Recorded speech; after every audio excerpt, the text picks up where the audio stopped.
Self-Help with Illustrations of Conduct and Perseverance by Samuel Smiles. Men of Business, Part 1. Seest thou a man diligent in his business? He shall stand before kings. The Proverbs of Solomon. That man is but of the lower part of the world, that is not brought up to business and affairs. Owen Feltham. Hazlitt, in one of his clever essays, represents the man of business as a mean sort of person, put in a go-kart, yoked to a trade or profession, alleging that all he has to do is not go out of the beaten track, but merely to let his affairs take their own course. The great requisite, he says, for the prosperous management of ordinary business is the want of imagination, or of any ideas but those of custom and interest on the narrowest scale. But nothing could be more one-sided, and in effect untrue, than such a definition. Of course there are narrow-minded men of business, as there are narrow-minded scientific men, literary men, legislators. But there are also businessmen of large and comprehensive minds, capable of action on the very largest scale. As Burke said in his speech on the India Bill, he knew statesmen who were peddlers, and merchants who acted in the spirit of statesmen. If we take into account the qualities necessary for the successful conduct of any important undertaking, that it requires special aptitude, promptitude of action on emergencies, capacity for organizing the labors often of large numbers of men, great tact and knowledge of human nature, constant self-culture, and growing experience in the practical affairs of life, it must, we think, be obvious that the school of business is by no means so narrow as some writers would have us believe. Mr. Helps has gone much nearer the truth when he said that consummate men of business are as rare almost as great poets, rarer, perhaps, than veritable saints and martyrs. Indeed, of no other pursuit can it so emphatically be said as of this, that business makes men. It has, however, been a favorite fallacy with dunces in all times that men of genius are unfitted for business, as well as that business occupations unfit men for the pursuits of genius. The unhappy youth who committed suicide a few years since because he had been born to be a man and condemned to be a grocer, proved by the act that his soul was not equal even to the dignity of grocery, for it is not the calling that degrades the man, but the man that degrades the calling. All work that brings honest gain is honorable, whether it be of hand or mind. The fingers may be soiled, yet the heart remain pure. For it is not material so much as moral dirt that defiles, greed far more than grime, and vice than verdigris. The greatest have not disdained to labor honestly and usefully for a living, though at the same time aiming after higher things. Thales, the first of the 7 sages, Solon, the founder of Athens, and Hyperates, the mathematician, were all traders. Plato, called the Divine, by reason of the excellence of his wisdom, defrayed his traveling expenses in Egypt by the profits derived from the oil which he sold during his journey.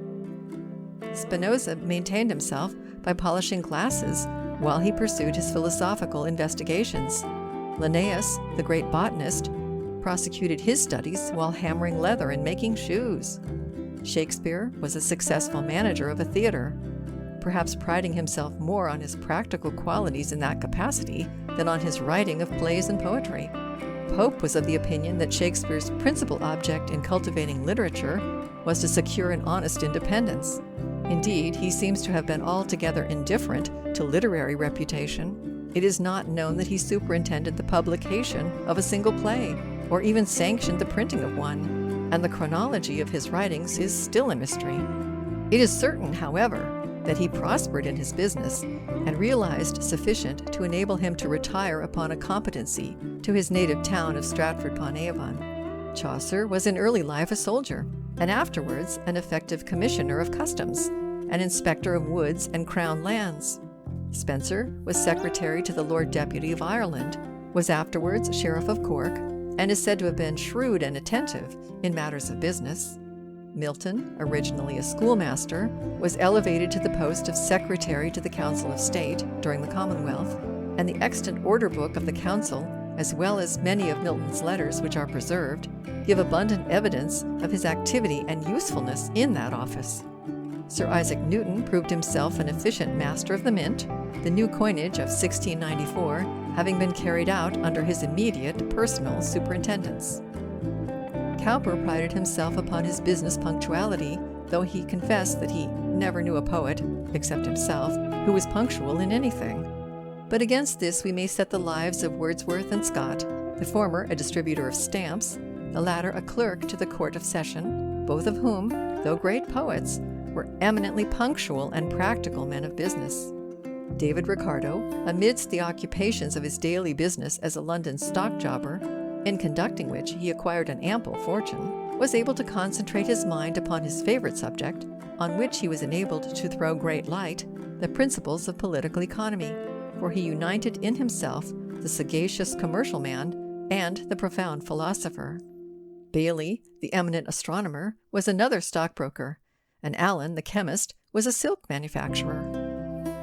We have abundant illustrations in our own day of the fact that the highest intellectual power is not incompatible with the active and efficient performance of routine duties. Grote, the great historian of Greece, was a London banker. And it is not long since John Stuart Mill, one of our greatest living thinkers, retired from the Examiner's Department of the East India Company, carrying with him the admiration and esteem of his fellow officers, not on account of his high views of philosophy, but because of the high standard of efficiency which he had established in his office, and the thoroughly satisfactory manner in which he had conducted the business of his department. The path of success in business is usually the path of common sense. Patient labor and application are as necessary here as in the acquisition of knowledge or the pursuit of science. The old Greeks said, to become an able man in any profession, 3 things are necessary: nature, study, and practice. In business, practice, wisely and diligently improved, is the great secret of success. Some may make what are called lucky hits, but like money earned by gambling, such hits may only serve to lure one to ruin. Bacon was accustomed to say that it was in business as in ways. The nearest way was commonly the foulest, and that if a man would go the fairest way, he must go somewhat about. The journey may occupy a longer time, but the pleasure of the labor involved by it, and the enjoyment of the results produced, will be more genuine and unalloyed. To have a daily appointed task, of even common drudgery to do, makes the rest of life feel all the sweeter. The fable of the labors of Hercules is the type of all human doing and success. Every youth should be made to feel that his happiness and well-doing in life must necessarily rely mainly on himself and the exercise of his own energies, rather than upon the help and patronage of others. The late Lord Melbourne embodied a piece of useful advice in a letter which he wrote to Lord John Russell, in reply to an application for a provision for one of Moore the poet's sons. "My dear John," he said, "I return you Moore's letter. I shall be ready to do what you like about it when we have the means. I think whatever is done should be done for Moore himself." This is more distinct, direct, and intelligible. Making a small provision for young men is hardly justifiable, and it is of all things the most prejudicial to themselves. They think what they have much larger than it really is, and they make no exertion. The young should never hear any language but this: you have your own way to make, and it depends upon your own exertions whether you starve or not. Believe me, Melbourne. Practical industry, wisely and vigorously applied, always produces its due effects. It carries a man onward, brings out his individual character, and stimulates the action of others. All may not rise equally, yet each, on the whole, very much according to his deserts. Though all cannot live on the piazza, as the Tuscan proverb has it, everyone may feel the sun. On the whole, it is not good that human nature should have the road of life made too easy. Better to be under the necessity of working hard and faring meanly than to have everything done ready to our hand and a pillow of down to repose upon. Indeed, to start life with comparatively small means seems so necessary as a stimulus to work that it may almost be set down as one of the conditions essential to success in life.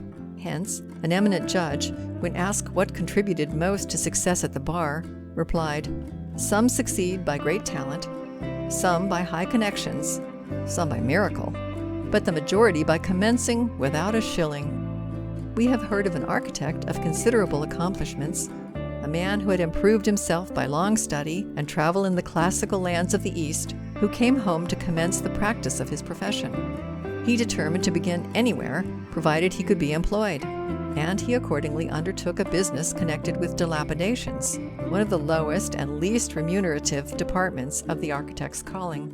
But he had the good sense not to be above his trade, and he had the resolution to work his way upward, so that he only got a fair start.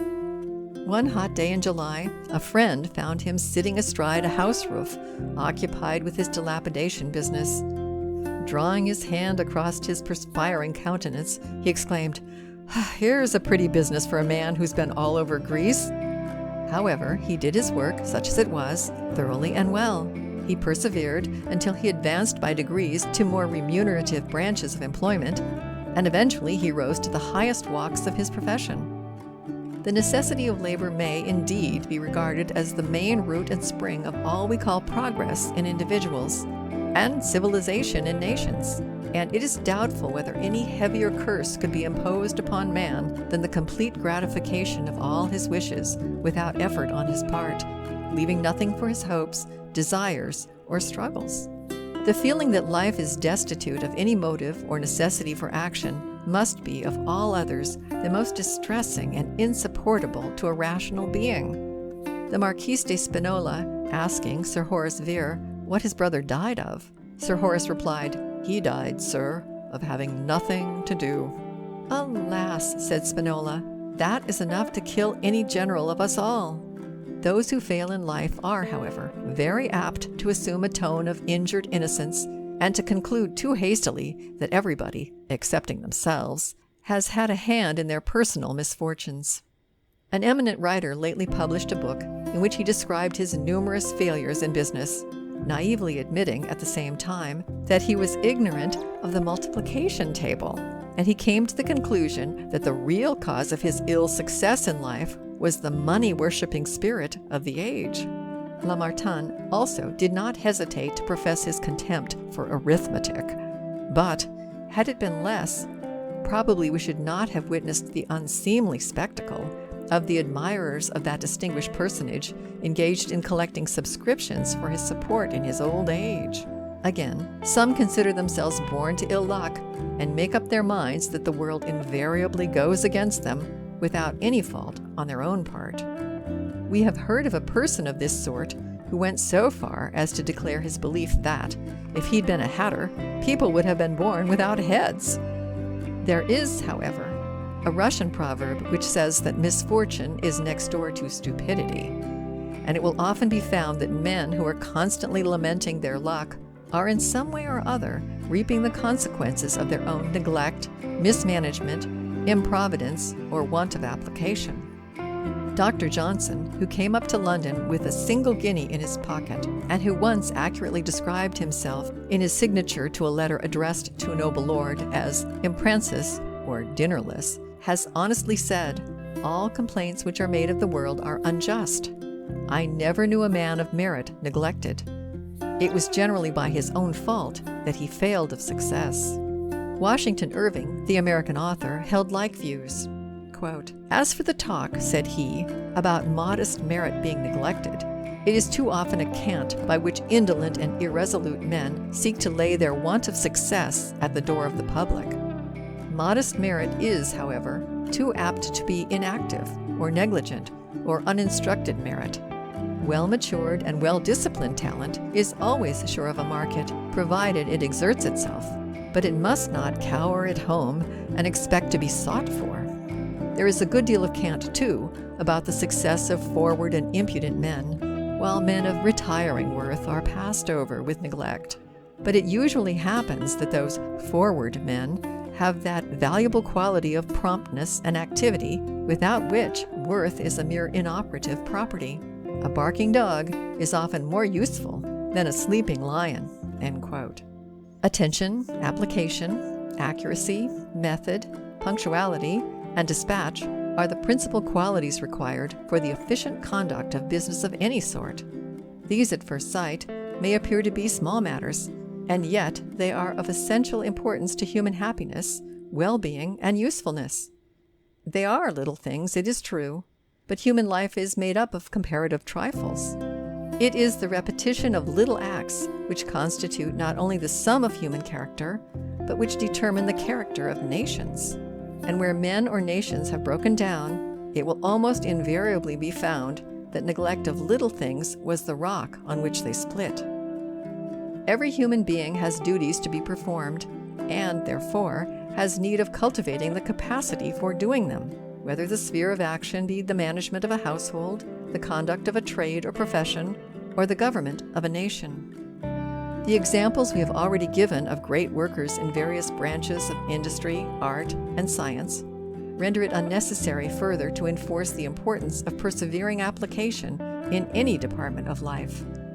It is the result of everyday experience that steady attention to matters of detail lies at the root of human progress, and that diligence, above all, is the mother of good luck. Accuracy is also of much importance, and an invariable mark of good training in a man. Accuracy in observation, accuracy in speech, accuracy in the transaction of affairs. What is done in business must be well done, for it is better to accomplish perfectly a small amount of work than to have to 10 times as much. A wise man used to say, "Stay a little, that we may make an end the sooner." Too little attention, however, is paid to this highly important quality of accuracy. As a man eminent in practical science lately observed to us, "It is astonishing how few people I have met with in the course of my experience who can define a fact accurately." Yet in business affairs, it is the manner in which even small matters are transacted that often decides men for or against you. With virtue, capacity, and good conduct in other respects, the person who is habitually inaccurate cannot be trusted. His work has to be gone over again, and he thus causes an infinity of annoyance, vexation, and trouble. It was one of the characteristic qualities of Charles James Fox that he was thoroughly painstaking in all that he did. When appointed Secretary of State, being piqued at some observation as to his bad writing, he actually took a writing master and wrote copies like a schoolboy until he had sufficiently improved himself. Though a corpulent man, he was wonderfully active at picking up cut tennis balls, and when asked how he contrived to do so, he playfully replied, "Because I am a very painstaking man." The same accuracy in trifling matters was displayed by him in things of greater importance, and he acquired his reputation, like the painter, by neglecting nothing. Method is essential and enables a larger amount of work to be got through with satisfaction. Method, said the Reverend Richard Cecil, is like packing things in a box. A good packer will get in half as much again as a bad one. Cecil's dispatch of business was extraordinary, his maxim being, the shortest way to do many things is to do only one thing at once, and he never left a thing undone with a view of recurring to it at a period of more leisure.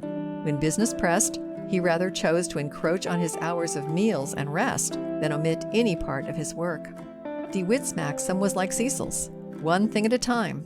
"If," said he, "I have any necessary dispatches to make, I think of nothing else until they are finished. If any domestic affairs require my attention, I give myself wholly up to them until they are set in order." A French minister, who was alike remarkable for his dispatch of business and his constant attendance at places of amusement, being asked how he contrived to combine both objects, replied, "Simply by never postponing till tomorrow what should be done today." Lord Brougham has said that a certain English statesman reversed the process, and that his maxim was never to transact today what could be postponed till tomorrow. Unhappily, such is the practice of many besides that minister, already almost forgotten. The practice is that of the indolent and the unsuccessful. Such men, too, are apt to rely upon agents who are not always to be relied upon. Important affairs must be attended to in person. "If you want your business done," says the proverb, "go and do it. If you don't want it done, send someone else." An indolent country gentleman had a freehold estate producing about £500 a year. Becoming involved in debt, he sold half the estate and let the remainder to an industrious farmer for 20 years. About the end of the term, the farmer called to pay his rent and asked the owner whether he would sell the farm. "Will you buy it?" asked the owner, surprised. "Oh, yes, if we can agree about the price." "That is exceedingly strange," observed the gentleman. "Pray tell me how it happens that while I could not live upon twice as much land for which I paid no rent, you are regularly paying me $200 a year for your farm, and are able, in a few years, to purchase it." "The reason is plain," was the reply. "You sat still and said, 'Go.' I got up and said, 'Come.' You laid in bed and enjoyed your estate. I rose in the morning and minded my business." Sir Walter Scott, writing to a youth who had obtained a situation and asked for his advice, gave him, in reply, this sound counsel: "Beware of stumbling over a propensity which easily besets you from not having your time fully employed. I mean what the women call dawdling. Your motto must be hoc age, do instantly whatever is to be done, and take the hours of recreation after business, never before it. When a regiment is under march, the rear is often thrown into confusion because the front do not move steadily and without interruption. It is the same with business. If that which is first in hand is not instantly, steadily, and regularly dispatched, other things accumulate behind until affairs begin to press all at once, and no human brain can stand the confusion. Promptitude in action may be stimulated by a due consideration of the value of time. An Italian philosopher was accustomed to call time his estate, an estate which produces nothing of value without cultivation, but, duly improved, never fails to recompense the labors of the diligent worker. Allowed to lie waste, the product will be only noxious weeds and vicious growths of all kinds. One of the minor uses of steady employment is that it keeps one out of mischief, for truly an idle brain is the devil's workshop, and a lazy man is the devil's bolster. To be occupied is to be possessed as by a tenant, whereas to be idle is to be empty. And when the doors of the imagination are opened, temptation finds a ready access, and evil thoughts come trooping in. It is observed at sea that men are never so much disposed to grumble and mutiny as when least employed. Hence, an old captain, when there was nothing else to do, would issue the order to scour the anchor. Men of business are accustomed to quote the maxim that time is money. But it is more. The proper improvement of it is self-culture, self-improvement, and growth of character. An hour wasted daily on trifles or in indolence would, if devoted to self-improvement, make an ignorant man wise in a few years, and, employed in good works, would make his life fruitful and death a harvest of worthy deeds. 15 minutes a day devoted to self-improvement will be felt at the end of the year. Good thoughts and carefully gathered experience take up no room and may be carried about as our companions everywhere without cost or encumbrance. An economical use of time is the true mode of securing leisure. It enables us to get through business and carry it forward instead of being driven by it. On the other hand, the miscalculation of time involves us in perpetual hurry, confusion, and difficulties, and life becomes a mere shuffle of expedients, usually followed by disaster.